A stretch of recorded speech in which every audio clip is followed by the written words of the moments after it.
Muy buenos días a todos. Estamos dando inicio al comité GSC correspondiente al 14 de noviembre de 2019. Calendario económico. Iniciamos con unas cifras dadas a conocer el día de ayer en la noche en Colombia, madrugada de China, donde la industria, las inversiones en activos fijos y las ventas minoristas fueron más débiles. Hoy en Europa, cifras de crecimiento en Alemania evitaron por poco la recesión. El mercado esperaba una nueva contracción y terminaron creciendo en Alemania finalmente. Esto ayudó a toda la zona euro como un todo para alcanzar un crecimiento anualizado del 1.2%.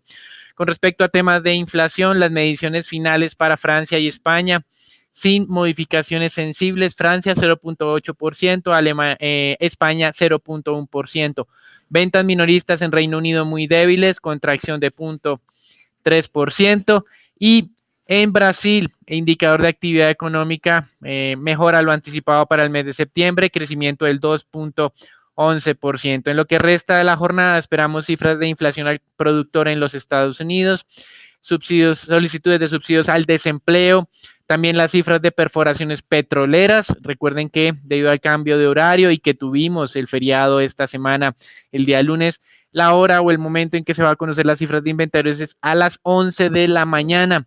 También declaraciones, la segunda intervención de Powell en el Congreso de los Estados Unidos, y en Colombia cifras de industria, comercio, balanza comercial, importaciones, así como el tema de crecimiento económico, donde anticipamos una cifra de 3.3%, igual que el consenso de mercado. Con respecto al resto del día, varias declaraciones de miembros de la Reserva Federal, 6 miembros en total diferentes o adicionales a lo que va a ser el presidente de la entidad hoy en el Congreso. Recuerden que ayer él ya estuvo realizando este tipo de intervención, por lo que no creemos que haya movimientos sensibles el día de hoy. Y la jornada cerraría con decisiones del Banco Central de México, donde se anticipa un recorte de 25 puntos básicos debido pues al debilitamiento económico.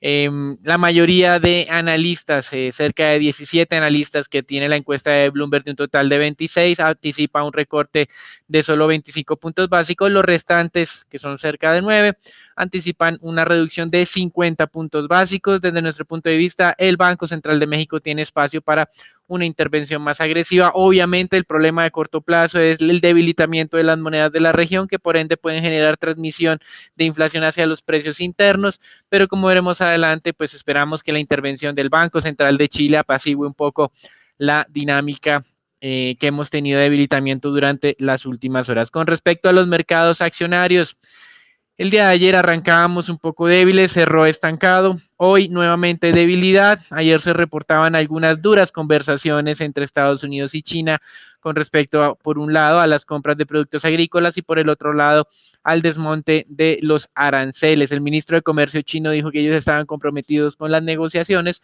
pero advirtió que para hacer la firma del acuerdo fase 1 se tienen que suspender estos aranceles. Mientras tanto, recuerden la fecha del 15 de diciembre, fecha en que teoría los iPhone, laptops, pantallas planas, etcétera, etcétera, empezarían a tener aranceles del 15% si es que no se llega a algún tipo de acuerdo en estas semanas. Y por otro lado, recuerden que hoy tuvimos esos datos muy débiles para el caso de la industria china, crecimiento de solamente el 4.7% frente a una expectativa del 5.4%. Ventas minoristas, crecimiento del 7.2% frente a una expectativa del 7.9%.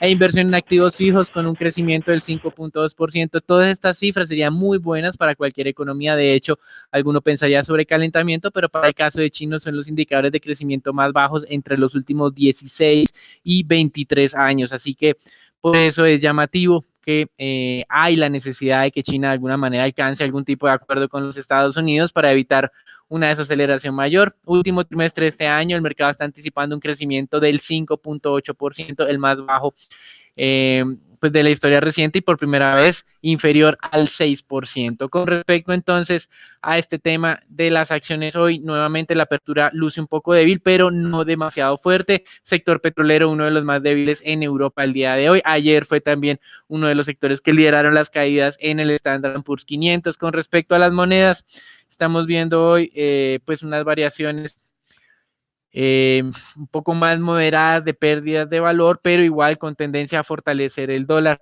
El Banco Central de Chile anunció operaciones swaps a 30 y 90 días con un costo de LIBOR más 200, donde ofrecerá cerca de 4 billones de dólares para tratar de esta manera de impedir o de frenar este acelerado debilitamiento de su moneda.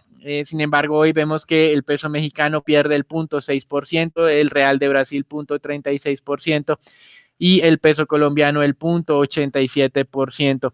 Con respecto a las cifras de crecimiento en Europa, y como mencionamos al comienzo, Alemania se salvó de haber presentado la definición o de estar sufriendo la definición técnica de recesión, que era 2 trimestres consecutivos en contracción. El mercado anticipaba que la economía se iba a contraer trimestre a trimestre el 0.1% y lo que hizo fue crecer el 0.1%. De todas maneras, el Ministerio de Economía de Alemania manifestaba que es una cifra muy débil. Obviamente, como ha venido ocurriendo en los últimos trimestres, todo está soportado en temas del consumo interno. La zona euro como un todo creció entonces 0.2% durante ese periodo, que es equivalente a un 1.2% anualizado, y Holanda y España fueron las economías que más jalonaron crecimiento con 0.4% en términos trimestrales. Francia creció el 0.3%, Italia muy parecido a Alemania, solamente el 0.1%. Con respecto a otras cifras de crecimiento, Japón muy débil, tercer trimestre crecimiento solamente del 0.2%, el mercado anticipaba 0.9%, y en el Reino Unido las ventas minoristas, como manifestábamos al comienzo, se contrajeron. De todas maneras, en el acumulado de 12 meses continúan presentando una buena dinámica, crecimiento del 3.1%, pero se viene desacelerando. Con respecto al petróleo, y a pesar de esos indicadores chinos un poco débiles, lo que hemos tenido es un repunte del WTI 57.50 en este momento, Brent 62.92, es decir, se han valorizado. La razón, dicen algunos, tuvo que ver con los inventarios API, que sorpresivamente se contrajeron 541.000 barriles día durante la última, 541.000 barriles durante la última semana.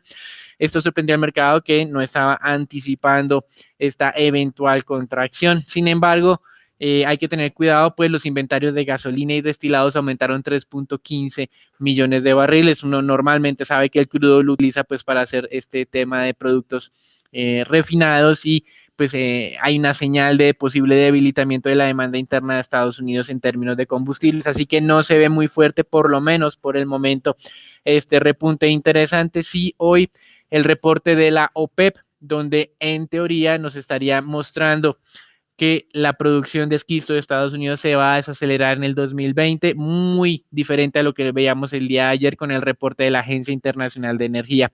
Con respecto a las cifras de China en términos de importaciones, exportaciones y producción de petróleo, China en el promedio año acumulado 10 meses tiene una producción de 12.9 millones de barriles día.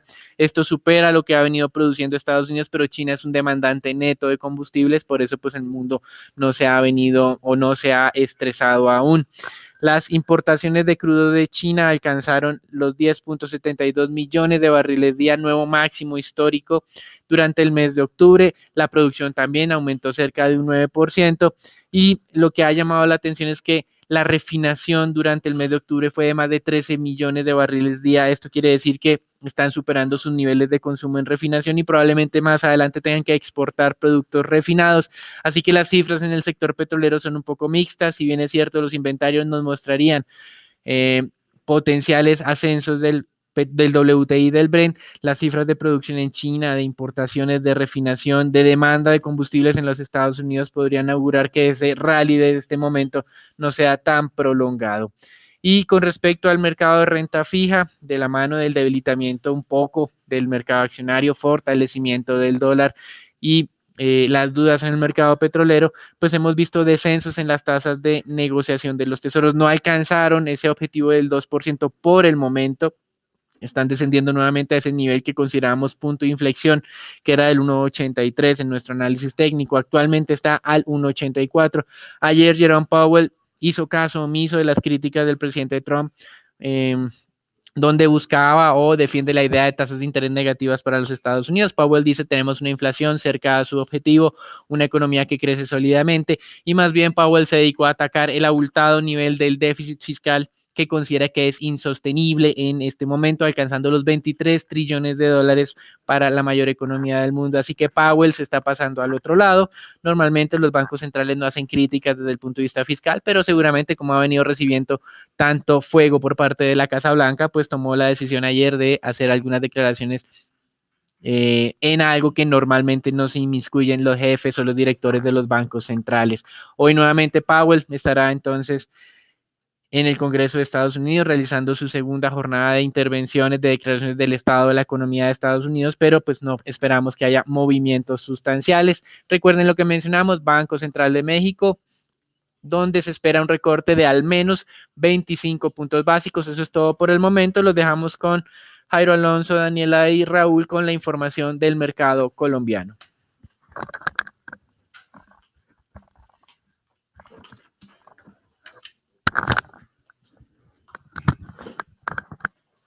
Gracias, Daniel. El día de ayer el DANE informó que durante el tercer trimestre del 2019 la inversión en obras civiles registró un aumento de 12.4% frente al mismo trimestre del 2018, manteniendo la tendencia positiva que va en lo corrido del año. Este resultado está explicado principalmente por el aumento de los pagos destinados a construcción, mantenimiento, reparación y adecuación de vías interurbanas.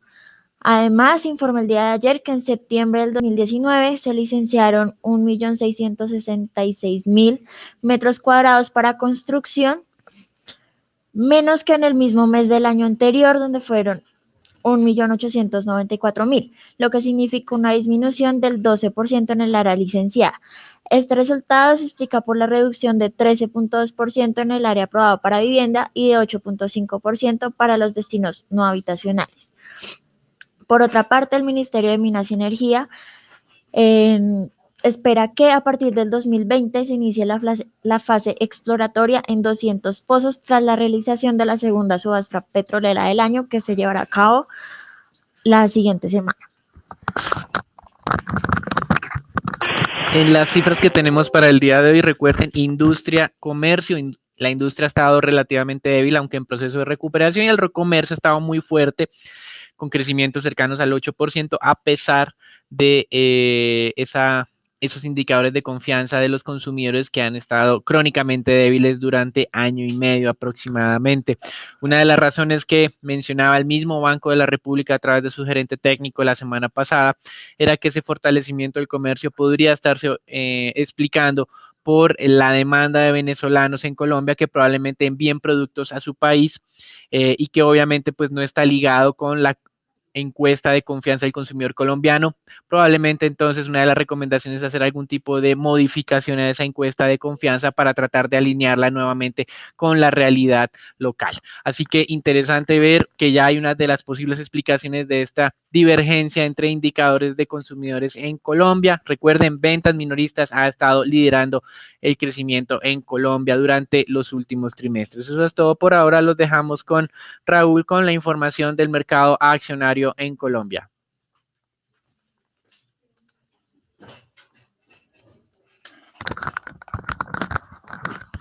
Gracias, Daniel. Por el lado del mercado accionario local colombiano, el índice Colcap registró una tercera jornada desvalorizándose por el lado y perdió como tal los 1.630 puntos. Cabe recordar que ese era aproximadamente el máximo de específicamente 1.633 puntos, era el máximo, el último máximo registrado en el año, el cual vulneramos hace 2 semanas. Por la volúmenes se negociaron 175.000 millones de pesos, la acción más valorizada fue, con mayor volumen de negociación fue Éxito con 33.000 millones, la más valorizada fue Mineros con un 3% y la más desvalorizada fue CLH con un 2.4%. En la jornada del día de hoy podemos esperar que el Colcap mantenga este débil comportamiento, monitorear de cerca el doble piso, que antes era el doble techo y ahora se convirtió en doble piso, que estaría cerca de los 2.622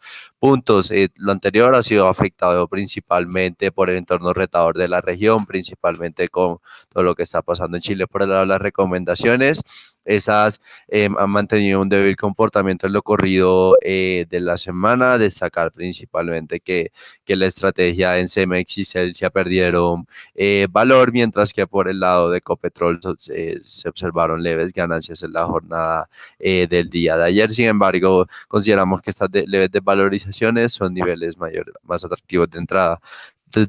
Por el lado de resultados, en la jornada del día de ayer tuvimos el reporte de 3 compañías, de Avianca, Grupo Argos y Grupo Energía Bogotá. Por el lado de Avianca, damos lectura negativa a los resultados, los cuales fueron inferiores a lo esperado por el mercado. Los ingresos, a pesar de que los ingresos disminuyeron levemente en comparación al 3T18, tan solo un 2%, donde se transportaron 7.8 millones de pasajeros, es decir, casi flat contra el año pasado, y a una menor tarifa promedio del 0,7% ante la devaluación de las divisas latinas, generó como tal una disminución de los ingresos, principalmente por pasajeros, cerca del 1,3%. Sin embargo, el factor de ocupación se mantiene sobre el guidance de la compañía del 82,9%, impulsado principalmente por rutas internacionales hacia Norteamérica y Europa superiores al 84%. A su vez, los ingresos de carga se contraen por una reducción del 7,8% de la tarifa promedio de carga, aunque compensado por un incremento del 12% de las toneladas transportadas. Por el lado de LifeMiles, sigue ampliando su membresía un 9,9% y sitúa en 9,8 millones de miembros. A pesar de que los costos por combustible disminuyeron cerca del 6% año a año, teniendo en cuenta una reducción del jet fuel crack del 19%, los gastos operacionales mostraron un crecimiento del 3,7%, lo anterior impactado por dos rubros principalmente. Uno, un incremento en los mantenimientos y las reparaciones de las aeronaves relacionados con un cambio en una devolución del motor en nuevos contratos de arrendamiento, honorarios legales asociados a reperfilamiento de la estrategia de la compañía y mayores depreciaciones y amortizaciones teniendo en cuenta la adopción del NIF 16. Sin embargo, estos fueron compensados por una reducción de personal, los cuales disminuyeron el 17% año a año, y menores servicios a pasajeros, lo cual ha sido una tendencia en la compañía y una estrategia de la compañía, los cuales disminuyeron cerca del 10%. Lo anterior generó una contracción del margen operacional de 326 puntos básicos, mientras que el EBITDA disminuyó un 2,3%, aunque el margen se mantuvo estable en un 16%. El EBITDA sí mostró una disminución cerca del 16%. Por el lado no operacional, los otros gastos no operativos crecen un 24% año a año, ante un mayor gasto de intereses teniendo en cuenta la implementación de NIF 16, compensada levemente por una ganancia en diferencia en cambio. La aerolínea colombiana no logra recuperarse, registra una pérdida neta de $40 millones, lo que sigue generando preocupación en la manera de cómo logrará cumplir con sus obligaciones. El indicador deuda neta EBITDA sigue siendo la mayor preocupación, se ubica en 6,8 veces, donde esperamos que se observen mejoras en los próximos trimestres. Por el Grupo Energía Bogotá, damos lectura positiva a los resultados, sacar principalmente el Grupo Energía Bogotá, que los ingresos se ubicaron en 1.3 billones de pesos, donde todos los segmentos mostraron crecimientos y aportaron al menos 50.000 millones de pesos adicionales en comparación al 3T18. Por el lado de distribución de gas, crecieron el 12% aproximadamente, donde Cálida mantuvo una buena dinámica, principalmente ante un incremento del volumen promedio facturado, un reajuste tarifario a partir del mes de agosto y superiores ingresos por reubicaciones y ventas de materiales junto a mayores ingresos por pass-through. Por el lado de transporte de gas, TGI mostró un crecimiento de ingresos del 15%, del cual cabe recordar que el 92% de sus ingresos que son por cargos fijos por capacidad y AOM netos crecieron cerca del 1,7% año a año por un mayor volumen facturado y una reducción de las suspensiones por mantenimiento en el 3T18. Por el lado de los costos variables, crecieron cerca del 14% por superiores volúmenes transportados bajo la modalidad Take and Pay.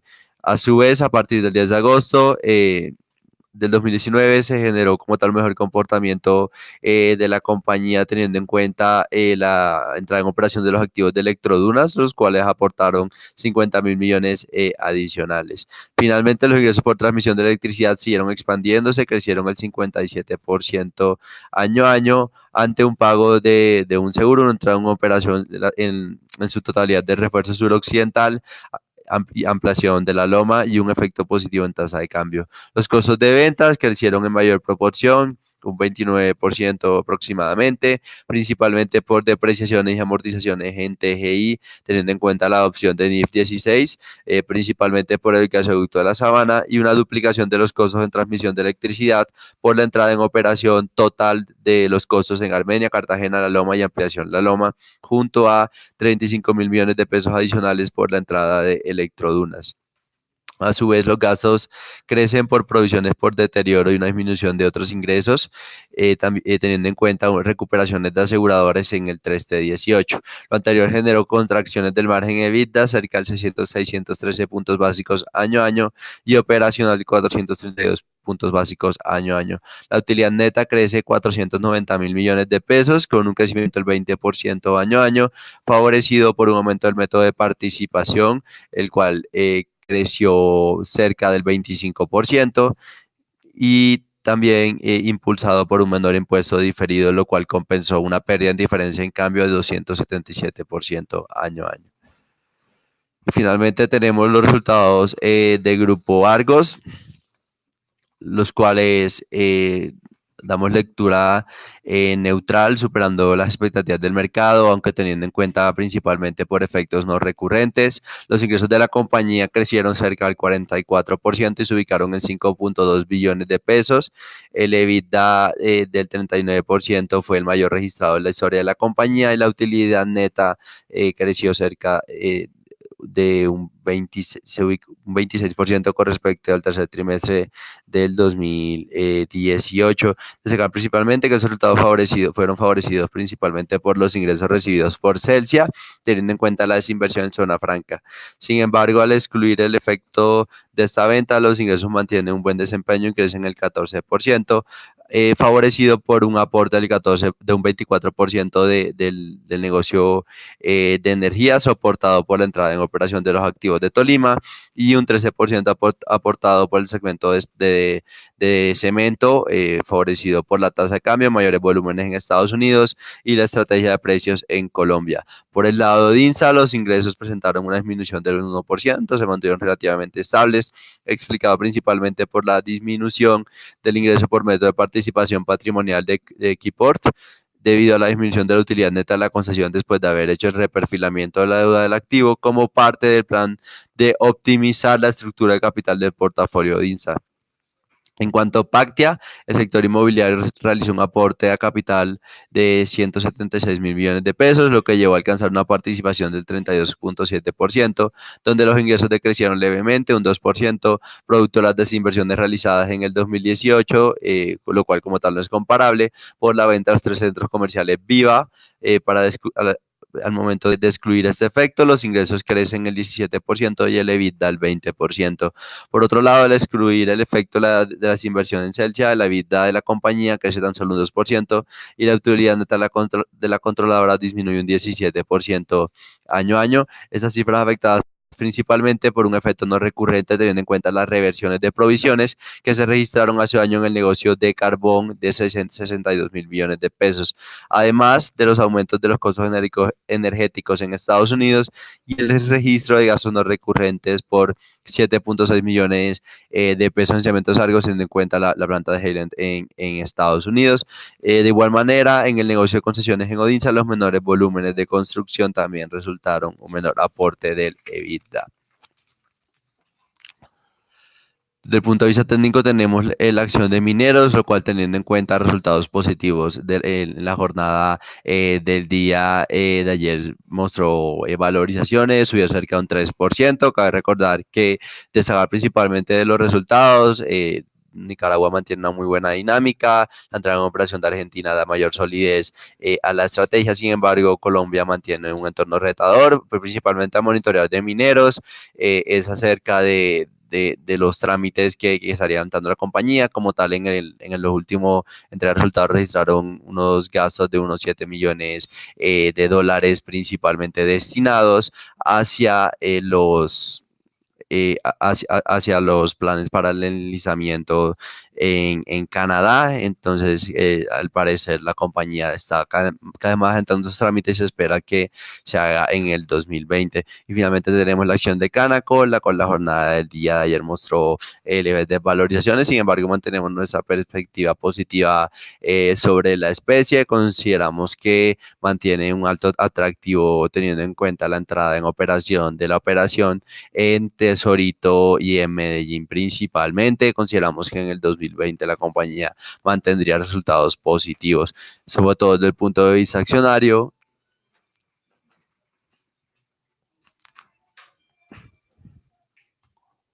Y lo dejamos con dólar con Daniel. Gracias, Raúl. Se mantiene la alta volatilidad en el mercado del dólar. Ayer puntualmente alcanzó máximos de 3.455 casi, y luego fue descendiendo paulatinamente hacia los 3.428, una amplia barra o vela que pues va a estar obviamente el día de hoy con unos niveles de volatilidad esperamos un poco más moderados, pero como ustedes pueden ver la tendencia alcista no ha finalizado, así que interesante desde el punto de vista técnico, niveles cercanos al 3.470 como posible siguiente objetivo antes de llegar o previo a niveles de 3.500. Esperamos que esa decisión implementada por el Banco Central de Chile de alguna manera por transmisión de dinámica del peso chileno, que era una de las monedas que habían generado como la alerta en América Latina, pues se modere y de esta manera sirva para que frenemos ese ascenso del dólar también en Colombia. Se negociaron ayer 1.500 millones de dólares, 1.524 por encima del promedio normal de 1.200, mostrando que ha habido una gran actividad en este mercado durante las últimas jornadas, por supuesto relacionada con los temores de carácter geopolítico. Eso es todo por ahora. Los dejamos con Daniela y Jairo Alonso con la información del mercado de renta fija local. Gracias, Daniel. Recordamos nuestra recomendación sobre títulos de deuda corporativa para el mes de noviembre, donde para plazos hasta el 2024 recomendamos sobreponderación en títulos con cupón fijo, con opción de diversificación en títulos IPC, así también como IBR. Y recordamos que mantenemos nuestra posición neutral en títulos a más largo plazo. Por el lado de las tasas de negociación, observamos desvalorizaciones mensuales, tanto en títulos de deuda corporativa como en deuda pública, donde los títulos que más se han desvalorizado son los títulos IBR a plazos de un año, con cerca de 19 puntos básicos, y los títulos TSUR a plazos de 3 años con 14 puntos básicos.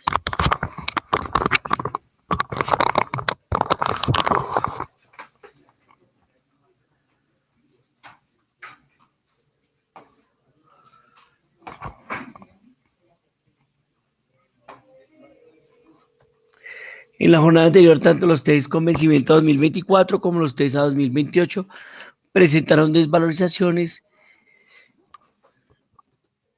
y cerraron en 5.43 y 6.15 respectivamente. La curva de TES en pesos se desvalorizó 1.1 básicos en promedio, mientras el segmento corto se desplazó a la baja en promedio 0.33 básicos. Los segmentos medio y largo lo hicieron al alza en 2.63 y un básico respectivamente. La curva continuó en su desplazamiento al alza. Los test denominados en URs también presentaron desvalorizaciones de 0.99 básicos. En deuda corporativa se operaron alrededor de 3.450 millones a través del sistema transaccional y 567.000 millones por registro. Lo más transado fue tasa fija con vencimiento a 2020, seguido de tasa fija con vencimiento a 2021. El día de hoy el Grupo Aval realizará una emisión de bonos ordinarios por un monto de 400.000 millones en dos series, tasa fija a 5 años e IPC a 20 años. La calificación AAA y el cumplimiento es mañana, viernes 15 de noviembre. Los rangos para los test tasa fija de 5 años están entre el 6.40 y el 6.50 y los de IPC a 20 años están entre el 3.50 y 3.60. Eso es todo por nuestro comité del día de hoy. No olviden seguirnos en nuestras redes sociales y los esperamos mañana en un nuevo comité. Muchas gracias.